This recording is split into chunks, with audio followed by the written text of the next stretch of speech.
Now that we have thoroughly brainstormed and concluded the root cause of the problem along with a corrective action, it is now appropriate to initiate and implement a plan, do, study, and act model.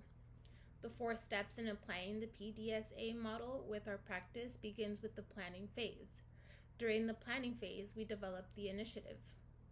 The initiative is developed by first selecting a PDSA team.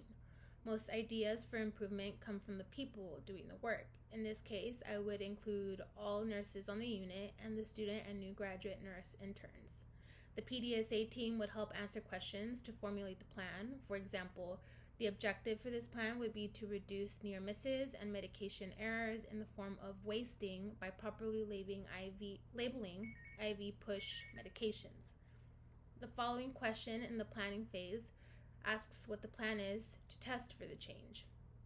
The plan focuses on a new requirement to have the registered nurse assess the patient in the isolated room while the nurse intern is supervised by the nurse when drawing up the correct dose of medication, followed by labeling the syringe with the appropriate identifiers. The tasks will be monitored by assessing the times the medication was administered in correlation to the physician order or when it was drawn out by the Pyxis, and the quantity of medications being wasted every week. The do stage of PDSA requires for the commitment team to implement the detailed plan. The key for the do phase is to set goals to enhance performance. The staff should be briefed about the changes being implemented, as well as the goals for the change. Medication administration for nurses with interns should aim to stay within 30 minutes of the scheduled order. In addition, the goal would be set to reduce medication waste by 20% of the baseline each week. These goals are measured as a result of proper labeling, IV push medications, and assessments. Any discrepancies should be noted. Following the due process of the PDSA is the study phase.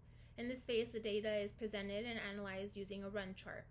Two separate run charts would be presented to the staff, one reflecting the frequency of medications being administered within 30 minutes of their scheduled time or drawn from the Pyxis, and the other reflecting the quantity of medications being wasted within a full week period. The goal of this phase focuses on analyzing the data with the PDSA team and determining if the plan and due process produce the desired results, as well as what factors influence the results. Lastly, the act phase of the PDSA cycle requires the adjustment of the process based on the results found in the study phase. At this point, the team should decide whether to adopt, adapt, or abandon the process, keeping in mind that the PDSA process is a cycle and it is continuous. Based on the results, did labeling syringes reduce latency and waste?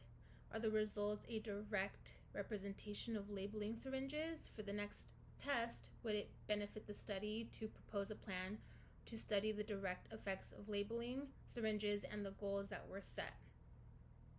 The PDSA cycle continues until the team and the stakeholders and everyone involved agrees to adopt the new change.